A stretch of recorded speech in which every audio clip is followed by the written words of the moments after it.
तो बच्चा आज हम स्टार्ट करेंगे मीटर ब्रिज के प्रैक्टिकल को। ठीक, बहुत ध्यान से समझना बेटा, एक एक चीज समझेंगे कि रीडिंग कैसे निकलेगी, किस एपरेटस को यूज करेंगे और कैसे मेन इनके कनेक्शन करेंगे बेटा। तो आज का जो हमारा प्रैक्टिकल है बच्चा, आज हम सीखेंगे मीटर ब्रिज को। बहुत ध्यान से देखेंगे।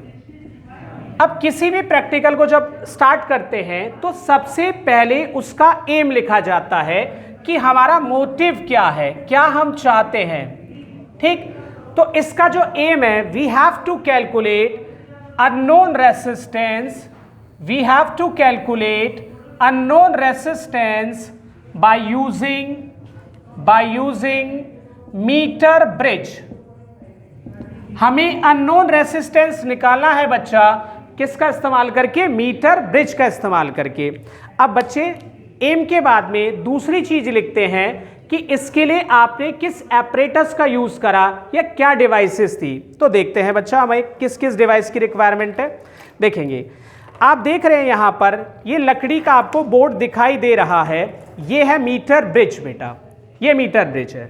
इस डिवाइस का नाम मीटर ब्रिज इसलिए पड़ा है क्योंकि यहां पर जो आपको ये वायर दिख रहा है जो इस स्केल के ऊपर है, इसकी लेंथ है 1 मीटर। तो 1 मीटर होने की वजह से इस डिवाइस का नाम पड़ा है मीटर ब्रिज। ठीक, एक बार मैं माइक भी चेक कर लेता हूं कि सही है, ऑन है नहीं है। ठीक है, तो इस डिवाइस का नाम है बेटा मीटर ब्रिज। तो ये जो वायर है ये दो ही मटेरियल का बना होगा, या तो मैग्नेनिन का या कंस्टेंटन का बेटा। सवाल ये उठता है कि भैया इस दुनिया जहान में इतने सारे मटेरियल है, दो ही क्यों ढूंढ के लेके आए? इसका सिंपल सा रीजन है कि इनकी जो रेसिस्टिविटी है वो हाई है।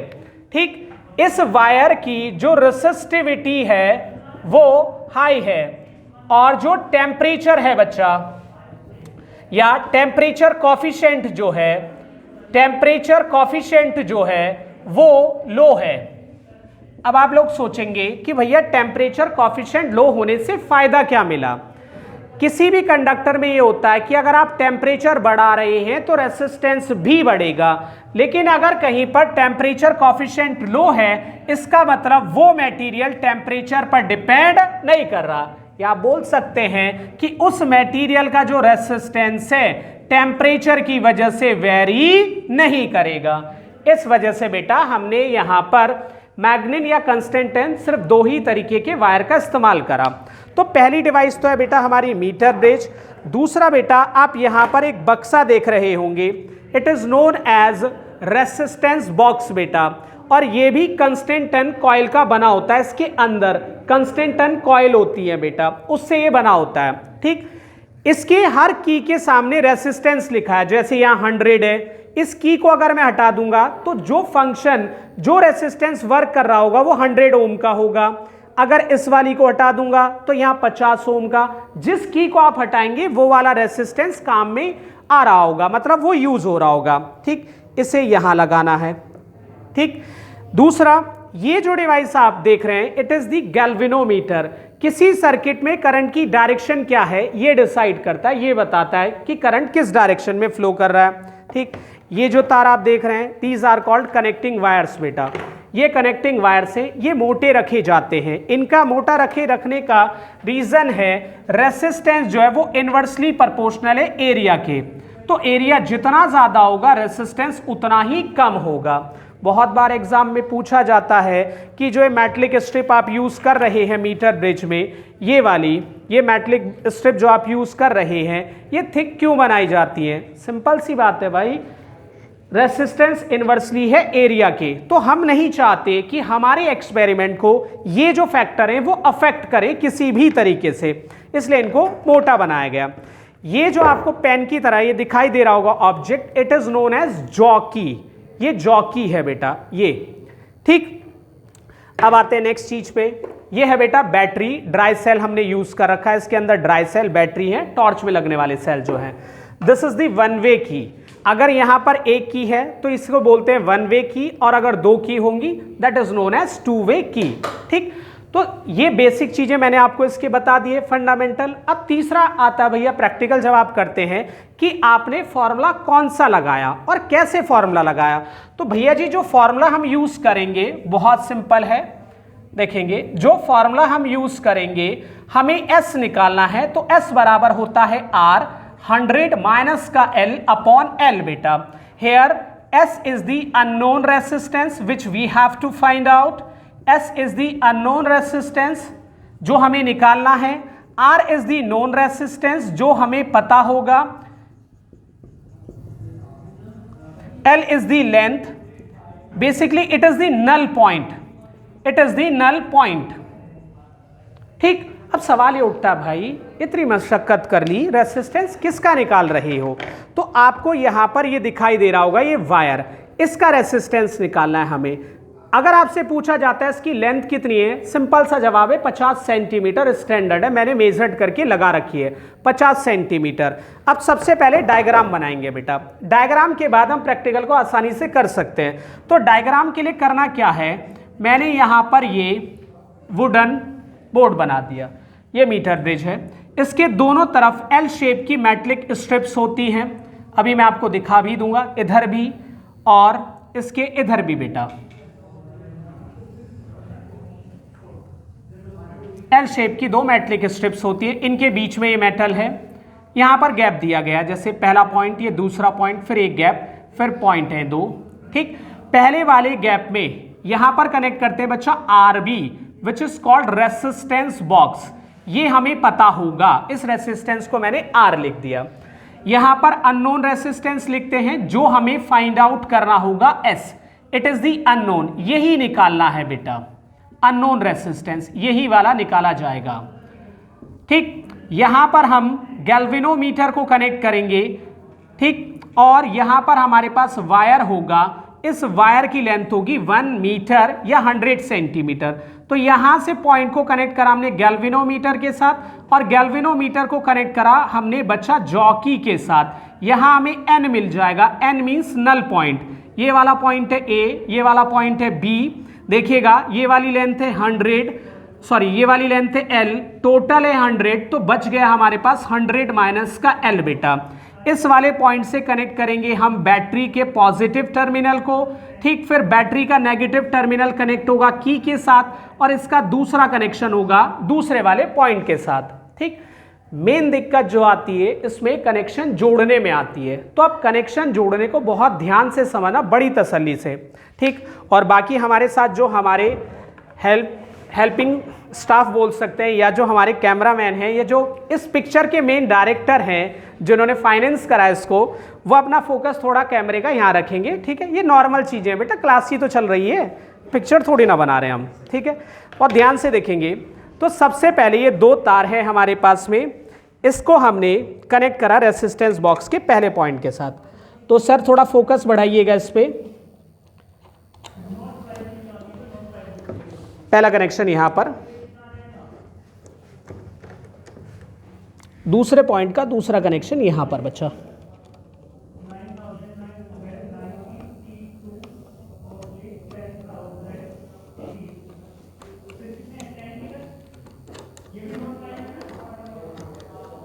जो डायग्राम आपके सामने, उसके बेसिस पे मैं इसके कनेक्शन कर रहा हूं बेटा। ठीक है, जो डायग्राम सामने दिया हुआ है,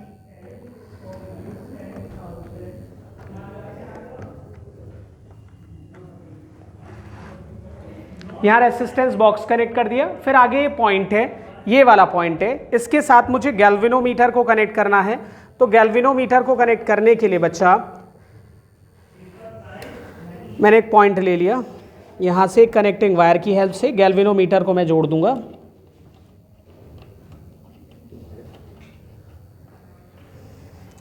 इसके साथ ये नेगेटिव टर्मिनल है बेटा, ये वाला नेगेटिव टर्मिनल है, जिसको एक बच्चा ब्लैक भी कह रहा है। ठीक है, कलर को देखने के बाद में ये नेगेटिव टर्मिनल है। दूसरा, यहां पर आपने देखा होगा पॉइंट कनेक्ट है जॉकी के साथ, ये रहा जॉकी, और अभी इसमें एक कनेक्शन बच रखा है हमारा, तो इसके साथ में कनेक्ट कर दूंगा, जो कि पॉजिटिव टर्मिनल है, या जिसको एक बच्चा रेड भी कह सकता है, पहले वाला ही। ठीक है, तो ये रेड वाला कनेक्शन है। ठीक है, ये जुड़ चुका है इसके साथ में। अब हम देखेंगे ध्यान से कि इधर वाले पॉइंट से हमें जोड़ना है बैटरी का पॉजिटिव टर्मिनल। देखेंगे अगर आप ध्यान से, यहां मेटलिक स्ट्रिप से मुझे बैटरी के एक टर्मिनल को जोड़ देना है, पॉजिटिव वाले को।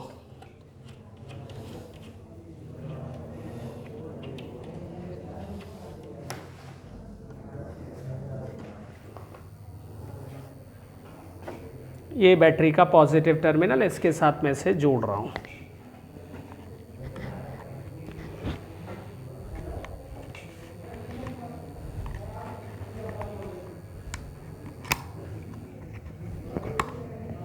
इसके अलावा बेटा कुछ लोग कुछ स्कूल्स में या आपके हो सकता है लैब में बैटरी एलिमिनेटर का यूज़ किया गया हो, तो बैटरी एलिमिनेटर भी यूज़ कर सकते हैं इसकी जगह। ठीक है, स्टेपलाइजर के जैसा होता है वो बॉक्स, मेरे पास नहीं है वो, मेरे पास यही है बैटरी, तो मैं इससे करके दिखा रहा हूँ। बैटरी एलिमिनेटर से भी जोड़ देते हैं।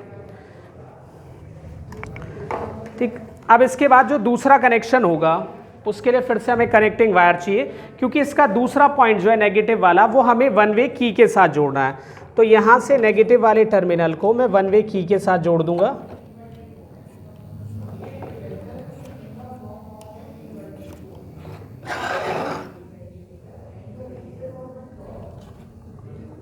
मेनली कनेक्शन का ही है, बस डरना मत, कनेक्शन बहुत आसान है, बहुत सिंपल है।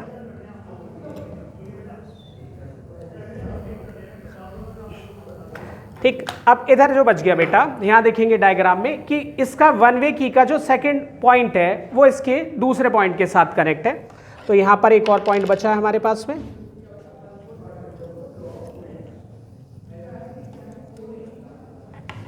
इसको कनेक्ट कर दिया बैटरी के इस वाले टर्मिनल के साथ।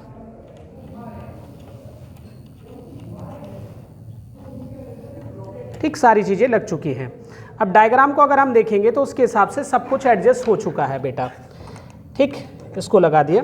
अब इसमें टेबल बनाते हैं बेटा, ऑब्जर्वेशन टेबल बनाते हैं। अब जब आप ऑब्जर्वेशन टेबल बना रहे होंगे तो ऑब्जर्वेशन टेबल में आपको सिर्फ 4 बातें लिखनी है, ज़्यादा कुछ नहीं लिखना है। पहले लिखेंगे R, जो कि आपको पता होगा, फिर आप लिखेंगे L, नल पॉइंट, फिर दूसरा लिखेंगे आप 100 माइनस का L, और लास्ट वाले में लिखिएगा बच्चा S, और S की वैल्यू वो फॉर्मूला मैंने लिख रखा है R 100 माइनस का L बाय L, ये S हमें निकालना है। ठीक, इसके लिए हम क्या करते हैं, 3-4 रीडिंग लेके देख लेंगे। अब 3-4 रीडिंग लेने के लिए बच्चा देखिएगा और लास्ट में उनकी मीन वैल्यू निकाल लेते हैं, लास्ट में उनकी मीन वैल्यू निकाल लेते हैं।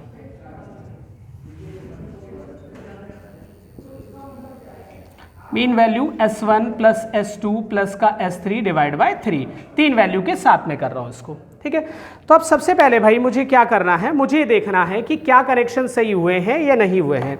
इसके लिए आप जॉकी को लेंगे और ये जो तार है बेटा ये स्केल के ऊपर रखा हुआ है।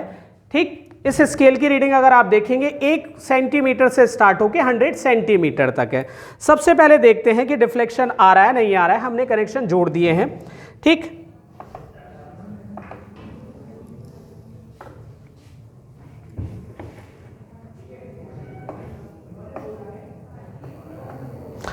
इसमें गैल्वेनोमीटर में डिफ्लेक्शन नहीं है, तो मे बी ये हो सकता है कि जो सेल है बेटा उसको एक बार हमें देखना पड़ेगा कि सेल प्रॉपर लगे हैं या नहीं लगे हैं।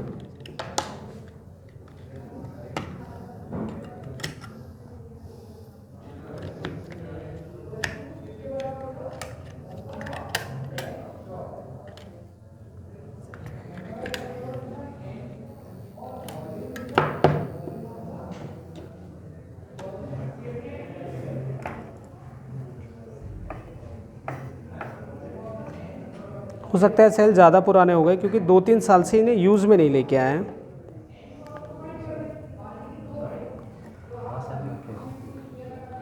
रोक, फिर 1 सेकंड रोकना भैया इसको।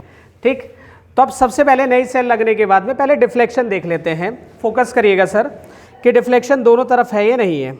ये फुल डिफ्लेक्शन आ गया, फुल स्केल डिफ्लेक्शन देखने को मिला। अब दूसरी तरफ भी लगा के देखेंगे, अगर दोनों तरफ फुल स्केल डिफ्लेक्शन आ रहा है इसका मतलब जो मेहनत मैंने करी है वो बिल्कुल सही है। ठीक, अब सबसे पहले एक्सपेरिमेंट को परफॉर्म करने के लिए किसी एक की को निकाल देंगे, मतलब मैं किसी एक रेसिस्टेंस को हटा रहा हूं। जैसे मैंने 1 ओम की को हटाया है, मतलब मैंने 1 ओम के रेसिस्टेंस को यूज में लाया हूं बेटा मैं, तो यहाँ आ जाएगा हमारा 1 ओम। अब हमें इसके लिए नल पॉइंट निकालना है। नल पॉइंट कैसे निकालना है? ये जो जॉकी है इसे वायर के ऊपर रखेंगे, जहां इसमें डिफ्लेक्शन 0 हो जाएगा उस लेंथ को वहां मेजर कर लेंगे, L लिख देंगे। अब मैंने इसको मूव करवाना स्टार्ट करा, देखिएगा ध्यान से, और ये देखना कहां पर ये 0 बन जाएगा बच्चा, 0 पे आ जाएगा, वो लेंथ लिख लेनी है।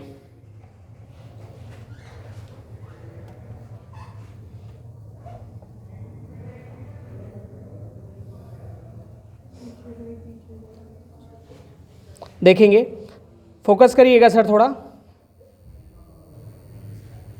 और ये सुई चलती हुई 0 पे आ गई।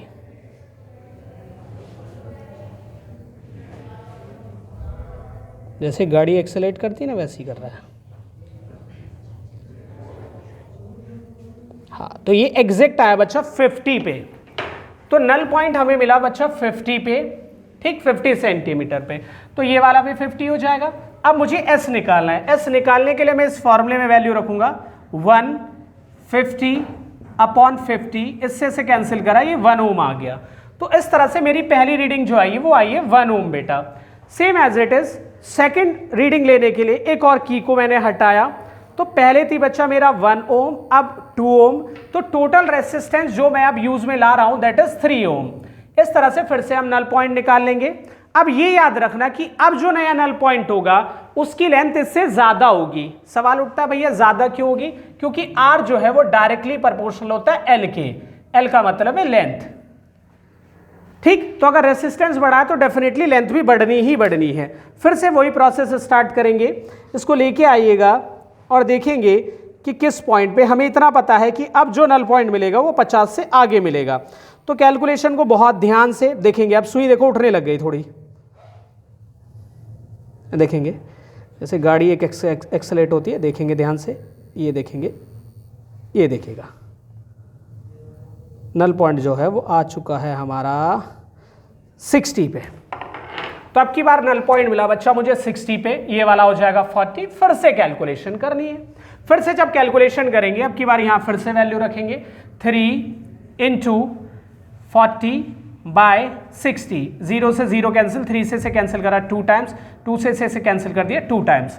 तो अब की बार जो रेसिस्टेंस आ गया बच्चा वो मेरा 2 आ चुका है। यहां 3 था अननोन, अननोन कितना आया 2।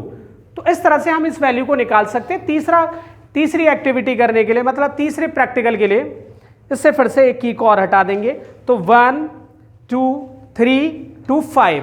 अब की बार जो R है वो मेरा 5 ओम है बेटा। सेम इस तरह से हम एक्सपेरिमेंट को बार बार रिपीट कर सकते हैं, ठीक। तो आई होप बेटा आपको ये चीजें अच्छे से समझ में आ गई होंगी। प्रैक्टिकल बहुत सिंपल है, मेन इसका कनेक्शन, बाकी के इसके 2 प्रैक्टिकल और हैं, उनसे अब आपसे मुलाकात होगी नेक्स्ट क्लास में। तो bye, take care, God bless you, अपना ध्यान रखिए, मिलते हैं, tata bye bye next class में।